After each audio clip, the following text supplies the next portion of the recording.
Hadis ni nak beritahu kat kita, yang pertama, terus duk maki orang. Itu nombor satu. Ta'at al-khadim, maka kerana tu khadam hang tadi lambat balik ke rumah. Fala'anatha, tapi sayang, dia kata bini hang sudah naik syekh. Bini hang ni sudah naik angin, bini hang sudah maki khadam ni.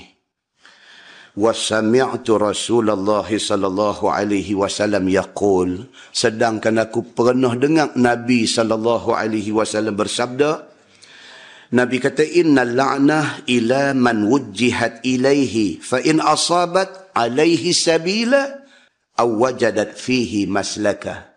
Aku ada dengar, kata Abdullah bin Mas'ud, Nabi sallallahu alaihi wasallam bersabda, Nabi kata sesungguhnya laknat, maki hamun yang terbit daripada mulut seseorang itu ditujukan kepada orang yang tertentu kalau sekiranya orang tu seperti yang dikatakan.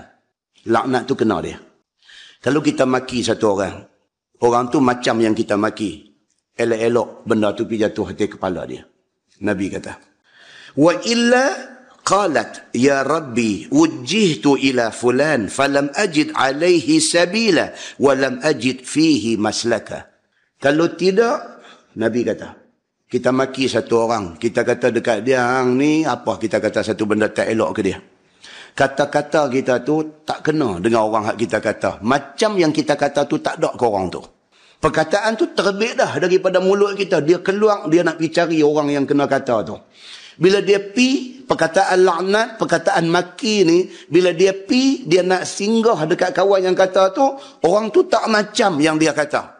Maka perkataan maki hamun laknat ni, dia mengadu ke Tuhan. Nabi kata, kita kata dekat satu orang, celaka hang ni. Orang yang kita kata tu tak celaka. Perkataan celaka tu nak pi hinggap dekat dia tak boleh. Pasal dia tak seperti yang dikatakan. Maka perkataan itu, Nabi kata dia mengadu kepada Allah subhanahu wa ta'ala. Kata dia, ya Rabbi wujjihtu ila fulan falam ajid alaihi sabila walam ajid fihi maslaka. Dia kata dekat Tuhan, dia kata, ya Allah, aku ni ditujukan kepada seseorang, tetapi orang tu tak macam yang dikatakan. Macam mana dengan aku ni? Aku nak pergi mana?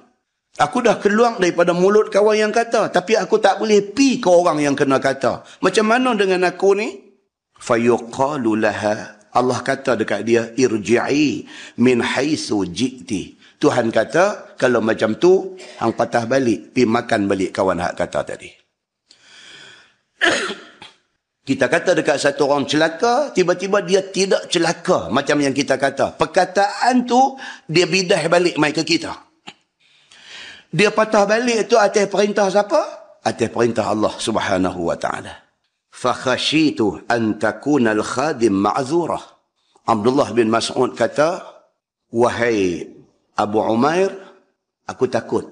Aku takut khadam yang kena maki dengan bini hang tadi, dia tidak seperti yang dimaki. Aku takut bini hang kata macam-macam kat dia, dia tak seperti yang dikatakan oleh bini hang. Aku takut, dia kata. Fatarji'an la'nah, dan aku takut maki hamun bini hang tu balik ke bini hang. Fa'akuna sababaha, dan aku jadi punca, dia kata. Aku takut. Kerana aku pi rumah hang, kerana aku minta air nak minum. Kerana tu bini hang suruh khadam pi minta air dekat rumah sebelah. Kerana tu dia balik lambat. Kerana tu bini hang maki dia. Kerana tu aku menjadi punca, dia kata. Maka kerana itulah aku keluar daripada rumah hang ni. Aku tak mau duduk dalam rumah ni. Aku takut aku menjadi sebab kepada bini hang kena laknat dengan perkataan yang dia laknat khadam dia tadi. Muslimin dan muslimat yang dirahmati Allah sekalian, hadis ni nak beritahu kat kita, yang pertama, terus duk maki orang. Itu nombor satu.